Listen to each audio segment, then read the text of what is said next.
నిన్న 2,91,000 కోట్ల బడ్జెట్ ప్రవేశపెట్టింది తెలంగాణ ప్రభుత్వం. కానీ ఇది కేవలం కోతలు, కొట్టివేతలు, ఎగువేతలు మాత్రమే ఉన్నాయి. దిశ లేని బడ్జెట్ అంటుంది బీఆర్ఎస్.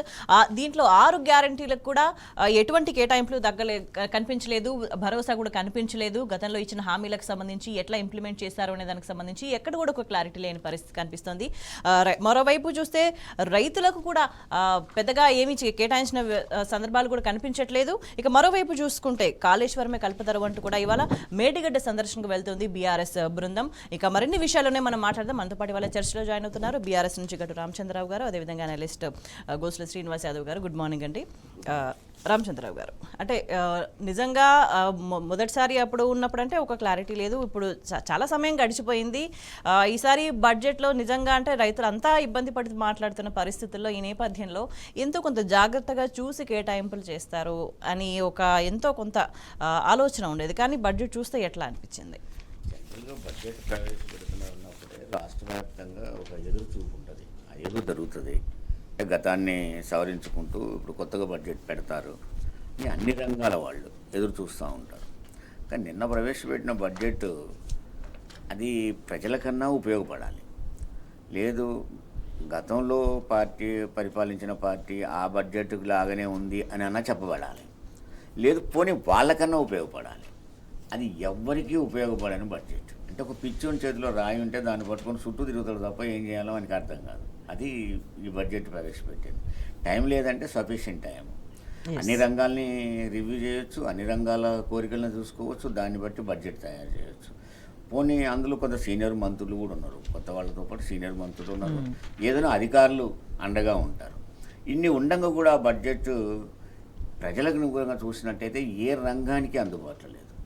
అంటే ప్రధానంగా టోటల్ బడ్జెట్లో సంక్షేమము, అభివృద్ధి అని 2 భాగాలు ఉంటాయి. టోటల్గా సంక్షేమాన్ని తగ్గించేశారు. సంక్షేమాన్ని తగ్గించడం వల్ల ఏమైపోయింది, గత పథకాలన్నీ మైనస్ అయినాయి, వీళ్ళు ఇచ్చిన హామీలు కూడా మైనస్ అయిపోయినాయి. అందుకే నేను అనేది ఆ పథకాలన్నా ఉండాలి, వీళ్ళ కొత్త పథకాలన్నా ఉండాలి. గతంలో లేకపోతే లేదు, కానీ వీళ్ళు ఇచ్చినవైనా ఉండాలి కదా అనేది. వాగ్దానాలు ఒక్క కొత్తది కూడా నీకు కనపడదు. పథకం అనేది వాళ్ళకి ఐడియా కూడా లేదు, ఏం చేస్తే బాగుంటుందని ఐడియా కూడా లేదు. పోనీ ఇచ్చిన వాగ్దానాలు ఉన్నాయంటే అవి కూడా లేవు. అంటే ప్రజలకు సంక్షేమాన్ని పూర్తిగా తగ్గించారు. పోనీ అభివృద్ధి మీద ఏదైనా రంగం మీద పెట్టారంటే, ఉదాహరణకు అభివృద్ధి అనే పదం వస్తే మూసీ నదికి దాదాపు 1,50,000 కోట్లు దానికి చెప్పారు. కానీ ఇచ్చింది ఎంత దాంట్లో అంటే 15,000 కోట్లు దాంట్లో బడ్జెట్లో పెట్టింది. పోనీ 5 సంవత్సరాల సరిపడా మూసీ నది చేస్తారేమో అంటే 5 సంవత్సరాలు కలిపినా అది 75,000 కోట్లే అవుతుంది. మరి 10 సంవత్సరాలకు టార్గెట్ పెట్టే బడ్జెట్ ఏందో నాకు ఇప్పుడు అర్థం కాలేదు. అంటే నువ్వు ఏ కోణం తీసుకున్నా దాంట్లో ఓ 5%, 10% అలా తీసుకున్నారు. కొన్ని పథకాలను విస్మరించేశారు పూర్తిగా. పోనీ ప్రధాన రంగాలైన రైతాంగం కానీ, లేదు చేనేత రంగం కానీ, అంటే బర్నింగ్తో ఆత్మహత్యల పాలవుతున్న ఈ రంగాలని అసలు ఏం పట్టించుకున్నట్లు లేదు. మాది వ్యవసాయ రంగానికి ప్రాధాన్యత అని చెప్పేసి ఏది ప్రాధాన్యత ఇవ్వలేదు. అందులో నువ్వు చెప్పిన వాగ్దానాల్లో ఎక్కడన్నా బడ్జెట్లో కనపడుద్ది అని చూస్తే నీకు అది ఏది కనపడదు. అందులో రైతు బంధు అన్నిటికంటే దళితులకు ఇచ్చే ఆ దళిత బంధుని అసలు మర్చిపోయారు, రైతు బంధుని మర్చిపోయారు. లేదు ఇప్పుడు ఈ 2,00,000 కోట్ల రుణమాఫీ విషయంలో కూడా ఇచ్చిన 6,000 కోట్లు తప్ప ఎంతైతే సరిపోతుందో 31,000 కోట్ల రూపాయలు అని చెప్పారు. ఏది కూడా నీకు లేదు. పైగా ఒక 57,000 కోట్ల రూపాయలు అప్పుని చూపెట్టారు. 2 పన్నుల బడ్జెట్. పన్నేతరంటే 30,000 కోట్లే టోటల్ పన్నే. టోటల్ పన్నులంటే చివరికి మరి ఇంకా ఎన్ని పన్నులు ముందు వేయబోతున్నారా అని ఒక డౌటే తప్ప ఏ ఒక్క మనిషి ఈ బడ్జెట్ చూసి అమ్మ నాకు ఇది వచ్చింది అనుకున్నవాడు ఎవడూ లేదు. కానీ ఒకటి మాత్రం జరిగింది అక్కడ ఆ బడ్జెట్ మొత్తంలో కూడా. దాని ఏంటంటే ఆత్మస్తుతి, తమను తాము పొగుడుకోవడం. తన బడ్జెట్ ప్రవేశపెట్టే వ్యక్తి కానించి రాహుల్ గాంధీ దాకా వరుసపెట్టి పొగుడుకోవడం, ఎదుటి వాళ్ళని తిట్టడం, దాన్ని పరనింద అంటాం. ఆత్మస్తుతి, పరనింద, ఈ 2 తప్ప నీకు ఆ బడ్జెట్లో ఏం కనపడలేదు. అంటే ఏది పరిపాలన ఒక అవగాహన లేని తనాన్ని, పూర్తిగా ఒక ఇగోయిజాన్ని, ఎదుటి వాళ్ళని తిట్టి బగుదామని ఒక ఇగోయిజాన్ని బడ్జెట్ చూపెట్టింది తప్ప కాసేపు ఒక అర్ధగంట సేపు ఈ బడ్జెట్ మీద మాట్లాడదామంటే మనసొప్పని పరిస్థితికి ఉన్నది అది. అందుకని ఆ బడ్జెట్ అనేది అసలు ఏ అవగాహన లేని బడ్జెట్ తప్ప దాన్ని మనం చర్చించలేము. రైట్. అంటే శ్రీనివాస్ గారు, అంటే రాష్ట్రంలో ప్రస్తుతం ఉన్న పరిస్థితుల్లో ప్రజల ఆశలు ఎట్లా ఉండే బడ్జెట్కి సంబంధించి రియాలిటీ ఎట్లా కనిపించింది? స్పష్టంగా అంటే ఈరోజు మనం బడ్జెట్ను చూసినాక వాళ్ళు పెట్టుకున్న మేనిఫెస్టో, వాళ్ళు ఇచ్చిన బడ్జెట్ రెండు పుస్తకాలే అంతే కదా. వాళ్ళు ఏదైతే మేనిఫెస్టో ఇచ్చిండ్రో ఈరోజు తెలంగాణ ప్రజలకు ఒక మేనిఫెస్టో ముందు పెట్టి వాళ్ళు ప్రజాస్వామికబద్ధంగా ఎలక్షన్లో ఓట్లు తీసుకొని వచ్చిండ్రు. ఆ మేనిఫెస్టో ఏదైతే ఉందో అది యూత్ డిక్లరేషన్ కావచ్చు, మహిళా డిక్లరేషన్ కావచ్చు, బీసీ డిక్లరేషన్ కావచ్చు, రైతు డిక్లరేషన్ కావచ్చు, ఏ డిక్లరేషన్లు అయితే పెట్టుకొని వాళ్ళు ప్రజల ముందుకు పోయి వాళ్ళని నమ్మించి ఓట్లు వేసుకున్నారో ఆ మేనిఫెస్టో ఇది, ఆ మేనిఫెస్టో బడ్జెట్ ఇది. ఇప్పుడు ఈ రెండింటికి ఆకాశానికి భూమికి ఉన్నంత తేడా మనకు కనిపిస్తుంది. ఎందుకంటే వాళ్ళు ఎక్కడ కూడా గతంలో రైతు బంధు ఇచ్చింది ప్రభుత్వము, రైతు భరోసా వాళ్ళు అన్నారు. ఇప్పుడు రైతు భరోసా ఎక్కడ ఇచ్చిన పాపన పోలేదు. అదేవిధంగా అయ్యా వాళ్ళకు 4,000 పింఛన్లు ఇస్తున్నారు. ఆ పింఛన్లో కూడా కోత అనబడ్డది. ఏ అయితే మా అక్క చెల్లెళ్ళకి ఇళ్లలో ఉన్న వాళ్ళకు 2,500 ఇస్తా అన్నారు. దానికి సంబంధించింది ఇక్కడ ఎలక్షన్ ఎక్కడ కనిపించట్లేదు. ఇట్లా చెప్పుకుంటా పోతే వికలాంగులకు 4,000 నుంచి 6,000 చేస్తా అన్నారు. దాన్ని కూడా ఇక్కడ స్పష్టంగా ఇప్పుడు ఈ 4,000కే బడ్జెట్ కరెక్ట్ ఆడికాడికి సరిపోతుంది. వాళ్ళు ఇస్తానన్న 6,000 బడ్జెట్, వాళ్ళు ఇస్తానన్న 4,000 అయ్యవల బడ్జెట్, వాళ్ళు ఇస్తానన్న 15,000 ఏదైతే రైతు బంధు రైతు భరోసా ఉందో ఎక్కడ కనిపించట్లేదు. అదేవిధంగా నిరుద్యోగ భృతి 4,000 ఇస్తా అన్నారు. వాళ్ళ సరూర్ నగర్ డిక్లరేషన్, ఇవన్నీ వాళ్ళ డిక్లరేషన్సే. డిక్లరేషన్ అంటే ఆల్మోస్ట్ పార్టీ కాన్స్టిట్యూషన్, ఆ పార్టీ కాన్స్టిట్యూషన్ తీసుకున్నట్టు ఆ డిక్లరేషన్ అంటే ఒక డాక్యుమెంట్. ఆ డాక్యుమెంట్ని పట్టుకొని వాళ్ళు ప్రజలలో పోయినరు. ఈరోజు చూస్తే ఎక్కడ కూడా ఆ బడ్జెట్కు ఈ బడ్జెట్ వాళ్ళు చెప్పిన ఏదైతే ఉన్నాయో వాటికి ఎక్కడ పొసగట్లేదు. కాబట్టి ఏదో చెప్పి వాళ్ళు పెట్టుకున్న లక్ష్యానికి వాళ్ళు రీచ్ కాకపోతే ప్రజలను ఎట్లా పరిపాలిస్తారు? ఇప్పుడు అన్న చాలా వాల్యుబుల్ మాట చెప్పాడు. 1,50,000 కోట్లని మూసినది, కానీ 15,000 కోట్లు ఇంటూ 5 సంవత్సరాలు, 5 సంవత్సరాలలో 1 సంవత్సరం అయిపోయింది. సో ఎక్కడ చేస్తావు నువ్వు? మొత్తం చూస్తే అమలుగానే హామీలు ఇచ్చి అమలుగానే బడ్జెట్ ఇచ్చి ఈరోజు ముందుకు పోవడం జరిగింది. తర్వాత కొన్ని పథకాలు ఎత్తివేశారు. ఈరోజు దేశంలో గత ప్రభుత్వము పరిపాలన చేసింది 10 ఏళ్ళు. అప్పటి వరకు 4వ స్థానంలో 5వ స్థానంలో ఉండే మనం పశు పోషణలో. దాదాపు గొర్రెలు కావచ్చు, బర్రెలు కావచ్చు, ఆవులు కావచ్చు, మిగతా. కానీ ఈరోజు మొదటి స్థానానికి వచ్చినాం. అంటే కేసీఆర్ గారు గత ప్రభుత్వం ఏదైతే ఉందో అది గొర్రెల పంపిణీ చేసిన తర్వాత భారతదేశంలోనే నెంబర్ 1 వచ్చినాం. అది ఆ గత రాష్ట్ర ప్రభుత్వం చెప్పిన లెక్కలు కాదు, ఇది దేశంలో ఉన్న సెన్సెస్. కేంద్ర ప్రభుత్వం మొత్తం భారతదేశంలో ఉన్న గొర్రెలెన్ని, బర్రెలెన్ని, కుక్కలెన్ని, పందులెన్ని అని లెక్కలు చేస్తే, యానిమల్ సెన్సెస్ చేస్తే ఆ యానిమల్ సెన్సెస్లో నెంబర్ 1 వచ్చింది తెలంగాణ గొర్రెల ఉత్పత్తిలో. సో ఆ పథకాన్ని మొత్తం క్లోజ్ చేసినావు. నువ్వు హామీ ఏమి ఇచ్చినావు? 2 లక్షలని డైరెక్ట్ బ్యాంకులో వేసేస్తాను. ఏదైతే రైతు బంధు ఉందో ఆ రైతు బంధు ఎట్లయితే ఇచ్చిందో అందులో స్కామ్ జరిగింది, అందులో చాలా డబ్బులు తిన్నారు, నాయకులు తిన్నారు, వాళ్ళు తిన్నారు, వీళ్ళు తిన్నారు అని చెప్పి నేను 2 లక్షల రూపాయలు డైరెక్ట్ వేస్తాను. దానికి సంబంధమే లేదు, దాంట్లో రూపాయి కూడా కేటాయించలేదు బడ్జెట్లో. అదేవిధంగా దళిత బంధు అద్భుతమైన పథకం దళితులను ఎంటర్ప్రెన్యూర్ చేయడానికి. సో దానికి బడ్జెట్ ఎలకేట్ చేయలేదు. సో ఎక్కడ చూసినా కూడా ఏదో తూతూ మంత్రంగా పోయినా తప్ప ఎక్కడ కూడా ఎలకేషన్స్ లేవు. వాళ్ళు హామీలు తులం బంగారం అన్నారు. మర్చిపోయినా మా అక్క చెల్లెళ్ళకు మా చెల్లెలు పెళ్లి చేసుకుంటే తులం బంగారం అన్నారు. ఈరోజు తులం బంగారం ఎంత ఉందో మీరు చెప్పాలి మా చెల్లెగా. ఎందుకంటే 70,000 60,000 దాటింది. ఇప్పుడు 1,00,000 పెళ్ళిళ్ళ పైన అయిపోయినాయి. ఈ 1,00,000 తులాలు తేవాలి. ఇప్పుడు 1,00,000 రూపాయలు ఇవ్వాలి, తులం బంగారం ఇవ్వాలి. ఆ రోజు మీలాంటి జర్నలిస్టులు అన్నలాంటి వాళ్ళు అడిగితే ఏమన్నారు? మేము ఆర్థికవేత్తలతోని, మేము ఆర్బీఐ గవర్నర్లతోని, మన్మోహన్ సింగ్ లాంటి, చిదంబరం లాంటి నాయకులతోని చర్చించే మేము మేనిఫెస్టో ప్రిపేర్ చేస్తున్నాం. ఈ మేనిఫెస్టోని మేము 100% మేము మా భగవద్గీత, మా ఖురాను మాకు అని చెప్పిండు డిప్యూటీ సీఎం బట్టి విక్రమార్క గారు. సో మరి ఇప్పుడు ఆ ఆర్థికవేత్తలు, ఆ మేధావులు అందరు ఎడిపోయినరు. సో కాబట్టి మొన్ననేమో కేంద్ర ప్రభుత్వం 8 ఇస్తే 0 ఇచ్చింది.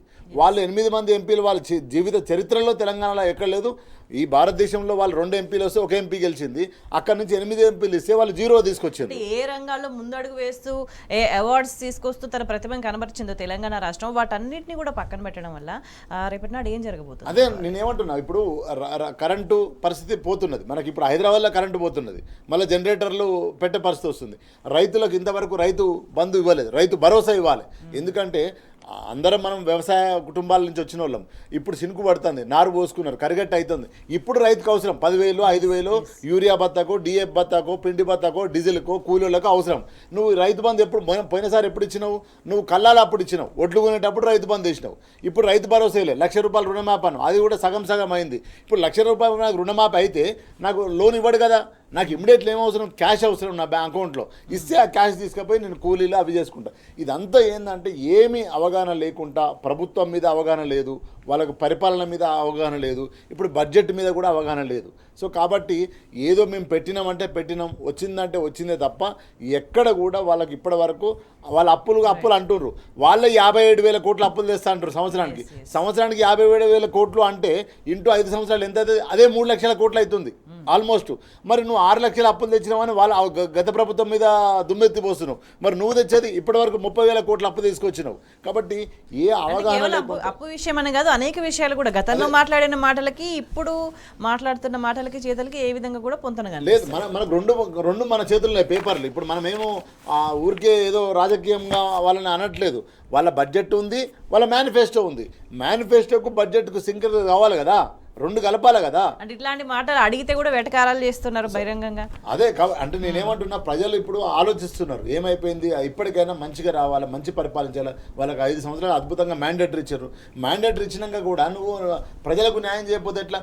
ఇంతవరకు బీమా ఏదైతే రైతు బీమా ఉందో, కేసీఆర్ గారు ప్రపంచంలో ఎవరు రైతు కోసం ఆలోచించని బీమా, ₹1 నువ్వు జేబుల నుంచి కట్టకుండా పిరికెడు భూమి ఉంటే కూడా నీకేమైనా జరిగి చనిపోతే, ఎట్లా చనిపోయినా జరిగిపోతే నీ కుటుంబానికి వారం రోజుల్లోపు అగ్రికల్చర్ ఆఫీసర్ వచ్చి వచ్చి 5 లక్షల చెక్కు నీకు ఇస్తాడు. ఇప్పుడు ఆ బీమా అయిపోయింది, జూలైకి అయిపోయింది. ఇప్పటి వరకు ప్రీమియం కట్టలే. ఇప్పుడు ఒకవేళ ఏ రైతైనా చనిపోతే దానికి అప్లికేటెడ్ కాదు, ద బ్యాంక్ రూల్స్. సో ఇట్లా ఏ పథకాన్ని కూడా వాళ్ళు పెట్టిన పథకాలు, గతంలో వస్తున్న సంక్షేమ పథకాలు, వేటిని కూడా పరిపూర్ణంగా బడ్జెట్ కేటాయించలేకపోయినరు. ఆడింత వేసిపోయినరు తప్ప ఎక్కడ కూడా ఒక నిర్మాత్మకంగా, ఒక ప్రజాస్వామ్యబద్ధంగా మంచి బడ్జెట్ ఇచ్చి ప్రజలకు అవకాశం ఇచ్చే అవకాశం ఎక్కడ కూడా కనిపించలేదు అనేది మనకు బడ్జెట్లో స్పష్టంగా అర్థమవుతుంది. రైట్. బడ్జెట్ను ప్రవేశపెట్టినప్పుడు ఏం చేయాలి, 2-3 రకాలుగా ఆలోచిస్తారు. ఒకటి రంగాలు అన్నప్పుడు వ్యవసాయ రంగం, వృత్తిదారులు, కార్మిక రంగం ఇలా చూస్తారు. లేదు కమ్యూనిటీ వైజ్గా చూసినప్పుడు దళితులు, బీసీలు, ఎస్టీలు ఇలా చూస్తారు. అంటే సంక్షేమాన్ని కేటాయించే పద్ధతి. నువ్వు ఈ రంగాలుగా చూస్తే చేనేతకు నిల్లుంది. వ్యవసాయ రంగాన్ని చూస్తే జూన్లో రావాల్సిన పెట్టుబడి ఏదో ఇవాళ వరకు ఇంక ఇవ్వలేదు, ఆల్రెడీ మెట్ట పైర్లన్నీ వేసేసారు. రైతు బీమా ఊసలేదు. చేనేత కార్మికులకు వాళ్ళకు నువ్వేం చేయబోతానో చెప్పింది లేదు. వృత్తిదారులుగా చూస్తే గొర్రెల్ని పంపిణీ చేసేది 2వ దఫా పంపిణీ కానీ 40,000 రూపాయలు ఆ రోజుల్లోనే కలెక్టర్ పేరు మీద కట్టించుకున్నారు. ఈ రోజు దాకా ఆ పేదవాళ్ళు వడ్డీ కడుతున్నారు. ఈ రోజు కూడా ఆ 40,000 రూపాయలు తిరిగి ఇస్తావా, వాళ్ళకు గొర్రెలు ఇస్తావా అనేది ఇప్పటిదాకా చెప్పలేదు. అంటే ఒక రేవంత్ రెడ్డి ఒక గురువు ఉండేవాడు చంద్రబాబు నాయుడు అని, ఆయన ఒక ప్రవేశపెట్టాడు. అప్పుడు 1 కోటి వరాలని ప్రవేశపెట్టాడు. 1 కోటి వరాలు ಅಂದರೆ పరికరాలు ఇస్తాడట. పరికరాలు నువ్వు ఇచ్చేది వాళ్ళు సంపాదించుకుంటారు, మార్కెట్ కలిగించాలి. నిన్న గీత కార్మికులకు పోయి ఒక మోకు ఇస్తాం, మోకు వాళ్ళు వేసుకుంటారు, అది పెద్ద పాయింట్ కాదు. నువ్వు ఒక వల ఇచ్చాడు అప్పుడు చంద్రబాబు నాయుడు, అంటే చిన్న చేప ఆగదు, పెద్ద చేప పడితే తెగుతుంది, వాళ్ళ నెట్ ఇచ్చారు. అట్లా అదే పద్ధతిని ఇక్కడ తీసుకొచ్చి పరికరాలను మొదలుపెట్టారు. వృత్తిదారులకు ఇచ్చింది లేదు, రైతాంగానికి ఇచ్చింది లేదు, కార్మిక వర్గానికి ఏం లేదు. ఇక 2 కులాల వరకు చూస్తే దళిత బంధు బంద్ చేశారు, ఎస్టీ బంధు ఉండదు, నీకు బీసీ బంధు ఉండదు. బీసీ డిక్లరేషన్ కామారెడ్డిలో ఏదైతే చెప్పారో అది ఒక్కటి కూడా ప్రవేశపెట్టలేదు. నేను ఇలా ప్రత్యేకంగా దానికి ఒక ఎంబీసీ కార్పొరేషన్ దానికి కోటా ఇస్తామని చెప్పారు, అది లేదు. మా ప్రతి జిల్లా హెడ్ క్వార్టర్లో ఒక పెద్ద కమ్యూనిటీ హాల్ కట్టిస్తామన్నారు, దానికి డబ్బులు లేవు. ప్రతి మండల హెడ్ క్వార్టర్లో కట్టిస్తామన్నారు మార్కెట్, దానికి డబ్బులు లేవు. ఇది కూడా పోయింది. ఒక్క సబ్జెక్టు, ఒక ఇంటిని తీసుకుందాం. తండ్రి రైతుగా ఉంటాడు, నువ్వేమి ఇవ్వలే. మహిళకు 2,500 రూపాయలు ఇస్తానన్నావు, నువ్వేమి ఇవ్వలే. బిడ్డలకు స్కూటీ ఇస్తానన్నావు, అది ఏం లేదు. కొడుకులకు నిరుద్యోగం పేరుతో 4,000 ఇస్తానన్నావు, ఇవి లేదు. మరి నువ్వు ఎవరికి ఇచ్చినావు బడ్జెట్? మళ్ళీ అంటే బ్రహ్మాండమైన బడ్జెట్ అని చెప్తున్నాడు. ఎలా ఉందంటే 0 బడ్జెట్, 0 బడ్జెట్, సన్నాసి మాటలు, ఇవే బడ్జెట్. రామచంద్ర గారు, అంటే ఒక స్పష్టమైన విధానం లేకపోవడం, అంటే నిజంగా సమయం ఉన్నప్పటికీ కూడా ప్లాన్ చేయకపోవడం అనేది ఎటువంటి ఇండికేషన్స్ ఇస్తుంది? అంటే వాళ్ళు ఇచ్చిన మాటలకు సంబంధించి చాలా మెన్షన్ చేస్తుండ్రు, వాళ్ళు ఇచ్చిన డిక్లరేషన్కి సంబంధించి కూడా ఎక్కడ ఎటువంటి ఎలిగేషన్స్ లేవు. అంటే రేపటి రోజు భవిష్యత్తు ఎట్లా ఉండబోతుంది, వీళ్ళ వైఖరి ఎట్లా ఉంది నిజంగా? అంటే ప్రశ్నిస్తుంటే కూడా ఒక ప్రశ్నని సంధించినప్పుడు వాళ్ళకి దాన్ని రిసీవ్ చేసుకోవడానికి కూడా వాళ్ళు సిద్ధంగా లేని పరిస్థితి. అది జనరల్గా ఫెయిల్యూర్ గవర్నమెంట్. నా పర్సనల్ ఒపీనియన్ మాత్రం రేవంత్ రెడ్డిని ఫెయిల్ చేయాలనే మిగతా వాళ్ళు చూస్తున్నారు. రేవంత్ రెడ్డి మీద వాళ్ళకి ఏమీ నమ్మకాలు కానీ ఆశలు కానీ లేవు. రేవంత్ రెడ్డి ఎంత ఫెయిల్యూర్ అని పేరు వస్తే అంత మంచిది. ఎందుకంటే కాంగ్రెస్లో నిరంతరం ముఖ్యమంత్రులు మార్చడం అనేది ఒక సెస్ ఆట లాంటిది. Right. లైన్స్లో ఇట్లాంటి పెట్టేస్తారు. ఇక్కడ 89లో గవర్నమెంట్ వచ్చినప్పుడు 4 ముఖ్యమంత్రులు, 92 వచ్చేసరికి 4 మారిపోయారు ఒకటి. అట్లాగే ఇప్పుడు ఈ సంవత్సరం ఉంటాడా, ఈ సంవత్సరం పూర్తి అయిద్దా లేదని రేవంత్ రెడ్డిది నడుస్తుంది. అసలు ఈ రేవంత్ రెడ్డికి ఏమో పరిపాలన అనుభవం లేదు.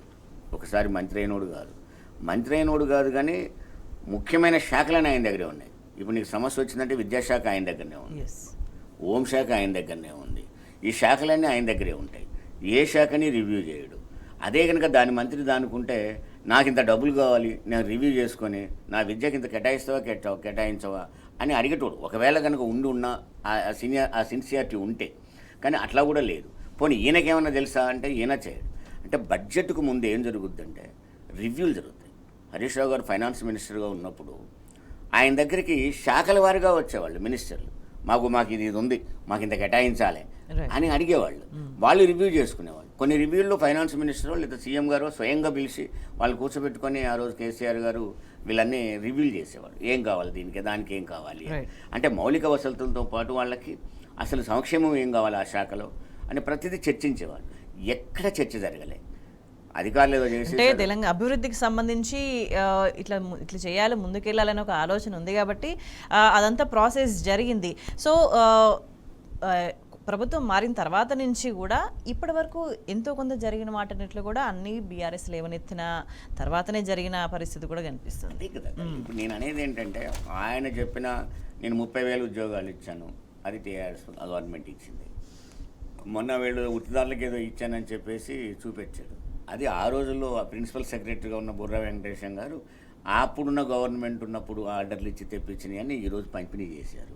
ఉద్యోగాలకు సర్టిఫికెట్లు అట్లాగే ఇచ్చారు, చెక్కులు అట్లాగే ఇస్తున్నారు. అంటే దీన్ని ఒక విధంగా చెప్పాల్సింది ఇంటర్నల్ స్ట్రగుల్ ఒకటి వీళ్ళ మధ్య నడుస్తూ ఉంది. రేవంత్ రెడ్డికి స్వయంగా మోడీకి ఉన్న సంబంధం, రేవంత్ రెడ్డి ఎప్పుడు ఫిరాయిస్తాడు, మోడీకి చంద్రబాబు నాయుడుకున్న సంబంధం, చంద్రబాబు నాయుడుకు రేవంత్ రెడ్డికి ఉన్న సంబంధం, ఈ ముక్కోణం అంతా తిరుగుతూ ఉన్నది. ఎప్పుడు రేవంత్ రెడ్డి మోడీకి దగ్గర అయ్యి ఎప్పుడు జంప్ అవుతాడా అనేది ఒక సమస్య ఉంది. కాబట్టి ఈ కాంగ్రెస్ వాళ్ళు నేను అనుకుంటాం ఇంటర్నల్గా మరీ శ్రీధర్ బాబు కానీ లేకపోతే బట్టి విక్రమార్క కానీ ఉత్తమ్ కుమార్ రెడ్డి కానీ ఇలాంటి అనుభవం లేని వాళ్ళు గారు. వాళ్ళు రియల్గా ఈ బడ్జెట్ విషయంలో ముందు సలహాలు ఇచ్చి కూర్చుంటే బాగానే ఉంటాయి.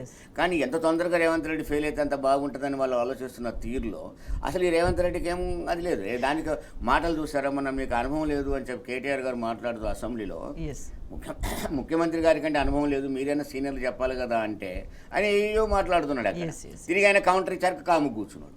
అంటే ఒక రాయి వేయటం, కాము కూర్చోడు. అంటే మొన్నటిదాకా ఇవన్నీ చేయండి ఇట్లా అడుగుతా ఉంటే మాకు సమయం ఇవ్వండి అంటూ టైం గడిపేసి అయిపోయింది. కానీ ఇప్పుడైతే ఆ పరిస్థితి లేదు. కేసీఆర్ కూడా మాట్లాడండి, ఇప్పటి వరకు మేము కూడా సమయం ఇద్దామని ఇచ్చినాం, కానీ ఇక నుంచి అట్లాంటి పరిస్థితి లేదు అని. నేను బీఆర్ఎస్ లీడర్గా మాట్లాడడం అని కాదు, కానీ నేను అసెంబ్లీలో బీఆర్ఎస్ పాత్ర నేను అప్రిషియేట్ చేసిన. నేను బీఆర్ఎస్ లీడర్గా చెప్పట్లేదు. కానీ అక్కడ కేటీఆర్ కానీ హరీష్ రావు గారు కానీ మీరు చేయడానికి అవకాశాన్ని ఇస్తున్నారు, వాళ్ళు సలహాలు ఇస్తున్నారు తప్ప నువ్వు రెచ్చగొడితే రెచ్చిపోయి నిన్నేమంటలేరు. ఆఖరికి కేటీఆర్ గారిని ఘోరంగా మాట్లాడినా సరే చాలా సమన్వయంగా అతను కౌంటర్ ఇచ్చిండే తప్ప నీలాగా అగ్రెసివ్ కాలే అక్కడ. అంటే చక్కటి పాత్ర పోషిస్తుంది ప్రతిపక్షం. ఎందుకని తీసుకోవు నువ్వు?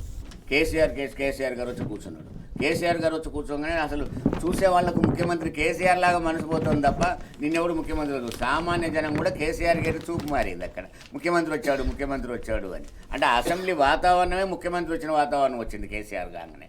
అంటే నేను అనేది ఏంటంటే సలహాలు తీసుకోవచ్చు, తప్పేం కాదు. ప్రతిపక్షం సలహాలు తప్పేం కాదు. ఒక ఎగ్జాంపుల్, పార్లమెంట్ జవహర్లాల్ నెహ్రూ ప్రధానమంత్రిగా ఉన్నప్పుడు సుందరయ్య గారు పార్లమెంట్కి వచ్చేస్తే ఆయన మాట్లాడుతూ ఉంటే సగం మంది కాంగ్రెస్ వాళ్ళు బయట ఉన్నారు. నెహ్రూ గారు అన్నమాట ఏంటంటే సుందరయ్య గారు మాట్లాడుతూ ఉంటే ఆ మాటలు వినకుండా మీరేం చేస్తున్నారు ఇక్కడ పార్లమెంట్ సభ్యులుగా, వచ్చి కూర్చొనినండి మాట్లాడకుండా అని పిలిపించి కూర్చోబెట్టాడు అక్కడి నుంచి. అంటే ఒక ప్రతిపక్ష నాయకుడి యొక్క మాటల్ని స్వీకరించడం అంటే జవహర్లాల్ నెహ్రూ కంటే గొప్పవాడు రేవంత్ రెడ్డి. అంటే దాన్ని అప్పుడు ఆయన అనుభవాన్ని తీసుకుంటానికే కాదు. లేదు, నా అభిప్రాయం అయితే ముఖ్యమంత్రి స్వయంగా పోయి బడ్జెట్కు ముందు కేసీఆర్ దగ్గర కూర్చొని సలహాలు తీసుకుని వచ్చినా తప్పు కాదు. నీకు ఇంత గౌరవం పెరుగుద్ది తప్ప అగౌరవం పెరగదు అది. కానీ అక్కడ హరీష్ రావు గారిని అనుభవజ్ఞుడు అని చెప్తున్నారు, ఆయన మాటల్ని స్వీకరించే పొజిషన్ లేదు. నేను అనేది ఏంటంటే ఇందులో సరే మీరు రాజకీయంగా ఎలా ఉన్నారు, మా పార్టీని బదనాం చేయడానికి ఉంటారంటే కానివ్వండి, కానీ ప్రజలకి బీఆర్ఎస్ని బదనాం చేస్తావు కరెక్ట్, ప్రజల్ని ఏం చేయదలుచుకున్నావు అనేది ఇంపార్టెంట్. నేను చెప్పాను ప్రజల్లో రకరకాల రంగాలు చెప్పాను నేను. ఆ రంగానికి నువ్వేం చేయదలుచుకున్నావు? ఇగో నేను ఇచ్చిన బడ్జెట్లో ఈ రంగానికి ఇది పెడుతున్నా అని చూపెట్టేసి నువ్వు ఏ రంగానికి చూపెట్టావు? ఒక్క రంగంగా అన్నిటికంటే ప్రధానమైన రంగం రైతాంగానికి నువ్వు చూపెట్టింది ఏంటి? అది ఏమీ లేదు. మహిళలు చూపెట్టింది ఏంటి?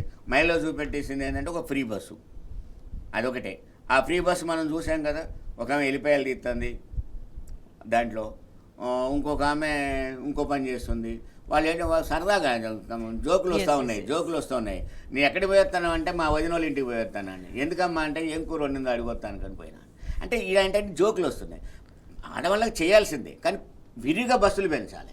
అంటే ఏ ఒక్క అవగాహన లేదు. నువ్వు చాలా చోట్ల అంటే లాజికల్ గా ఆలోచించే మహిళలు అడుగుతున్నారు, ఇది మేము అడిగినమా, మాకు కావాల్సింది ఇవి కావాలి కదా, చేయాల్సింది మొత్తం. మరి పిల్లలమ్మ స్టూడెంట్స్ బస్సు ఎక్కడానికి పోతే బస్సులు ఖాళీ ఉండలేవు, బస్సులు లేవు. బస్సులు ఎక్కువ ఉంటే ఏమవుతుందంటే ఫ్రీగా వీళ్ళు బస్సు ఎక్కిన తర్వాత ఇదంతా మళ్ళీ ఆర్టీసీకి జమ చేయాలి, ఆ డ్యూస్ అని జమ చేయాలి. ఆర్టీసీ విషయంలో హరీష్ రావు గారు మాట్లాడేసి నువ్వు అది గవర్నమెంట్లో కలిపాం కదా, వాళ్ళు గవర్నమెంట్ ఎంప్లాయీస్గా ఏంటి అని ఆయన ప్రశ్నిస్తే మీరు ఆర్టీసీని అది చేసి అంటే అన్నీ అంత ఆవు కథ. మళ్ళీ అక్కడ తిరిగిపోయి ఆవు తెల్లగా ఉండను, అసలు సమాధానం మాత్రం రాదు. శ్రీనివాస్ గారు, మరో విషయం ప్రధానంగా చూసుకుంటే మాటలకు చేతులకు పొందడం లేదు, అది క్లియర్గా కనిపిస్తున్నది. కానీ బహిరంగంగా వాటిని ఇంత చేసి ఇంత సెలబ్రేట్ చేసుకోవడాలు, తప్పుడు ప్రచారాలు చేసుకోవడాలు, ఇప్పుడు నిజంగా అంటే బడ్జెట్కి సంబంధించి రైతులకి చాలా ఏదో చేసినాం, సంక్షేమానికి ఇంకేదో చేసినామని చెప్పుకుంటున్నారు. అంటే ఈ వైఖరి ఇంకా ఎంతకాలం వరకు పనిచేస్తుందని అనుకుంటున్నారు? యాక్చువల్లీ ఏంటంటే మేడం, ఒక రాష్ట్ర బడ్జెట్ లేదా దేశ బడ్జెట్ మన జీవితాలను ఆర్థికంగా సామాజికంగా అభివృద్ధి వైపు ప్రయాణించేటట్టు ఉండాలి. అంటే ఈ దేశ బడ్జెట్ అంటే మన ఇల్లు బడ్జెట్, ఈ రాష్ట్ర బడ్జెట్ అంటే మనకు సంక్షేమం కావచ్చు, అవకాశాలు కావచ్చు, మన జీవితం అందులో కనిపిస్తుంది. ఈరోజు మన తండ్రి మనకు నెలకు జీతం తీసుకొచ్చిస్తే లేదా నెలకు కూలి తీసుకొచ్చిస్తే ఎంత అవుతుందో దాన్ని ఎట్లా డిస్ట్రిబ్యూట్ చేస్తాడో ఈ రాష్ట్రాన్ని కూడా అది అంటే తండ్రి పాత్ర ఆల్మోస్ట్. అంటే మనం ఫెయిల్ అవుతున్నప్పుడు ఈ ప్రభుత్వం మనల్ని కాపాడుకోవాల్సిన బాధ్యత, చేయుతతో కావచ్చు, సంక్షేమం కావచ్చు, ఇతర.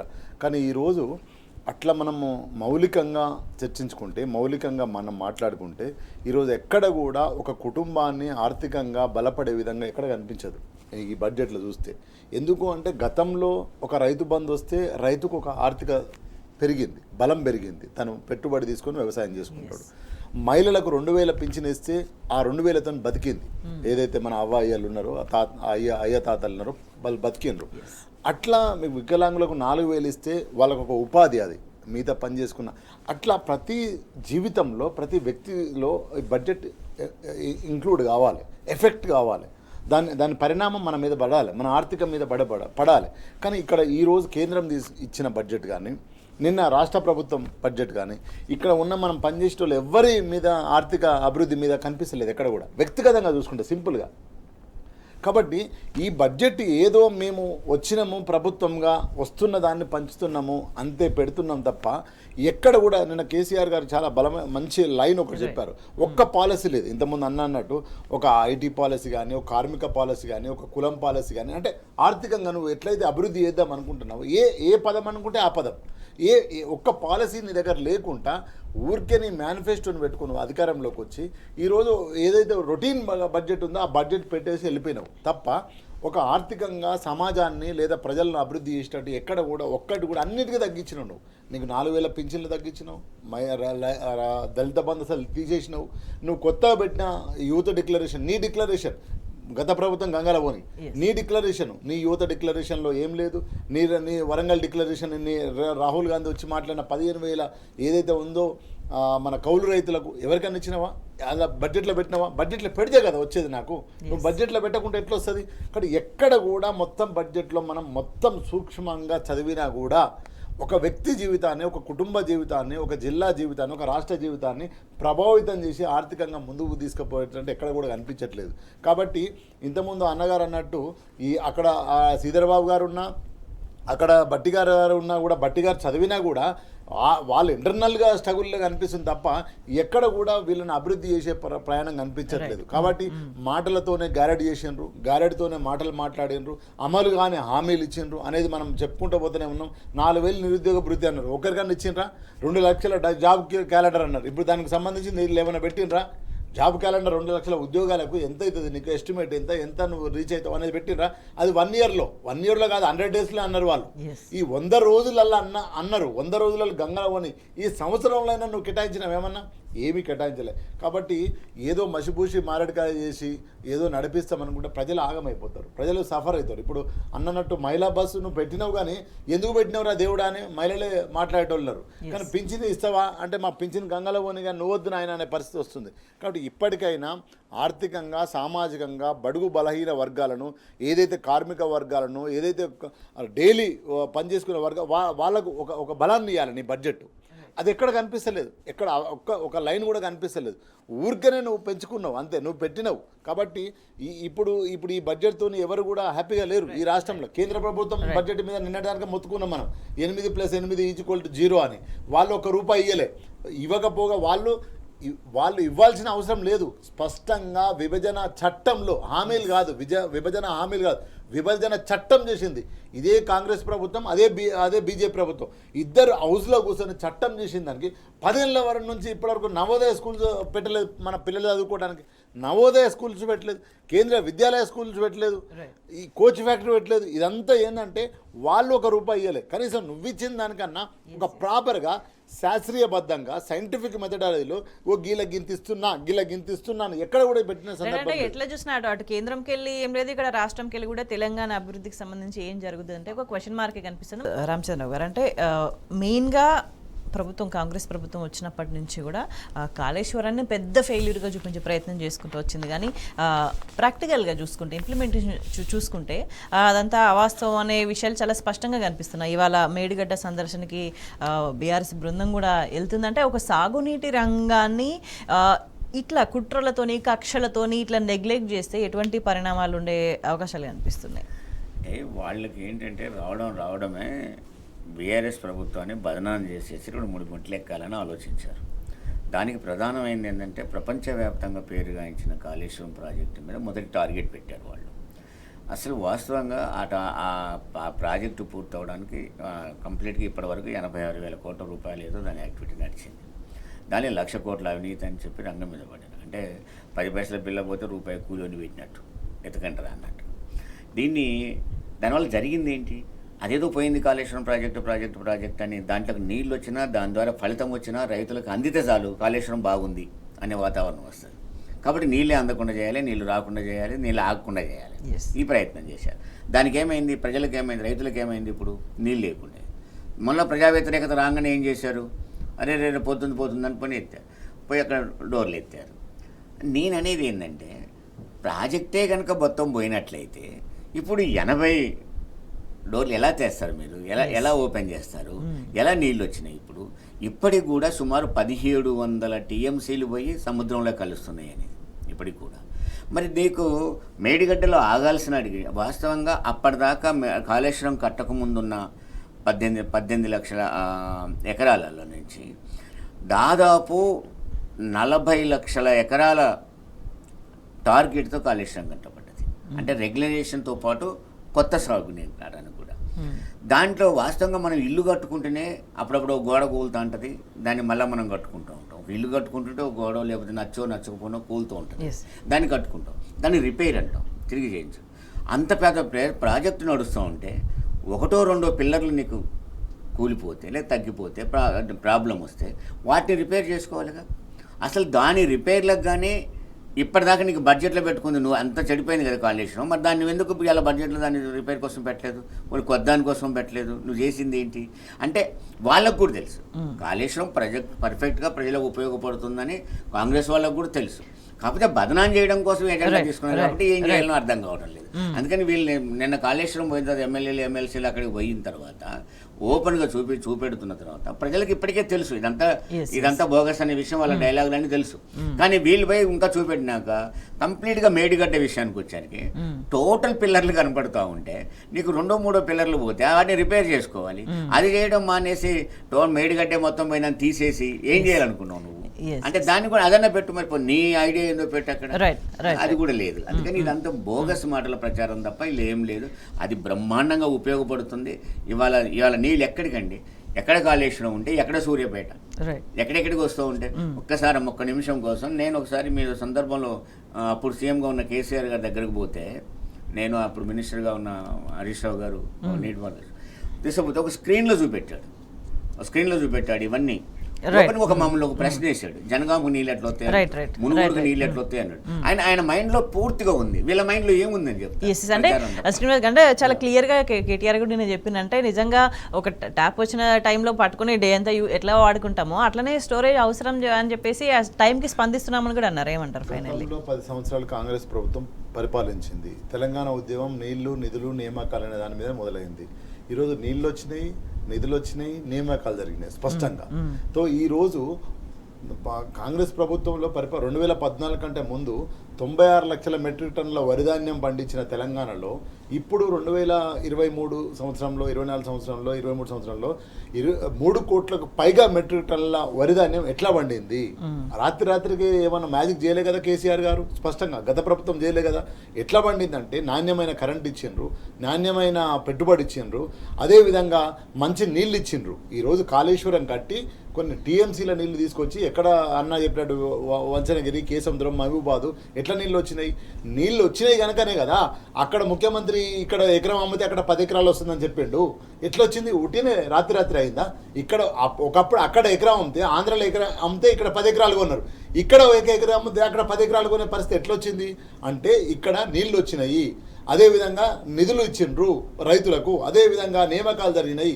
ఆ నీళ్ళ ద్వారానే ఈరోజు కాళేశ్వరం కొట్టుకపోయిన శీర్కలు వాసినాయి అంతే. ఇప్పుడు రాహుల్ గాంధీ ఇప్పుడు రావాలి. నేనేమంటున్నా, రాహుల్ గాంధీ రేవంత్ రెడ్డి ఇప్పుడు పోయి శీర్కలు ఎక్కడ భాషినాయి, నీళ్ళు ఎక్కడ ఆయన చూడాలి.